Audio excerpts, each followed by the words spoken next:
great with so great and be great. नमस्कार मित्रांनो, मी श्याम सुंदर गावडे। आज आहे गुरुवार 28 डिसेंबर 2023। रोजच्या प्रमाणे आजही आपण सोडवणार आहोत कौन Banega Crorepati IDFC first bank daily quiz offline. उद्या कौन बनेगा करोडपती या खेळाचा शेवटचा दिवस आहे। चला तर मग तुमच्या स्क्रीनवर आहे पहिला प्रश्न, नामदाफा राष्ट्रीय उद्यान किस राज्य में स्थित है? तर या प्रश्नाचं उत्तर आहे option B Arunachal Pradesh.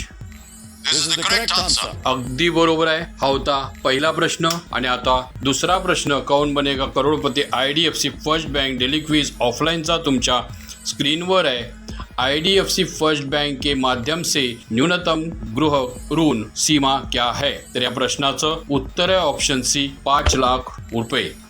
This is the correct answer. अगदी बरोबर आहे। हा होता दुसरा प्रश्न आणि आता तिसरा प्रश्न, Kaun Banega Crorepati IDFC first bank daily quiz ऑफलाइनचा तुमच्या स्क्रीनवर आहे। निम्नलिखित में से कौन इलेक्ट्रिक टेलीग्राफ का आविष्कारक है? तर या प्रश्नाचं उत्तर आहे option A Samuel FB Morse. This is the correct answer. अगदी बरोबर आहे। हा होता तिसरा प्रश्न आणि आता चौथा प्रश्न तुमच्या स्क्रीनवर आहे। कौन बनेगा करोडपती IDFC फर्स्ट बैंकचा IDFC फर्स्ट बैंक में शिक्षा ऋण सह आवेदक कौन हो सकता है? तर या प्रश्नाचं उत्तर आहे ऑप्शन डी सभी विकल्प सही। This is the correct अगदी answer. बरोबर आहे। हा होता चौथा प्रश्न आणि आता पाचवा आणि आजच्या दिवसाचा शेवटचा प्रश्न, Kaun Banega Crorepati IDFC first bank daily quiz ऑफलाइनचा तुमच्या स्क्रीनवर आहे। किस शहर को गोल्डन गेट का शहर भी कहा जाता है? तर या प्रश्नाचं उत्तर आहे ऑप्शन ए सॅन फ्रान्सिस्को।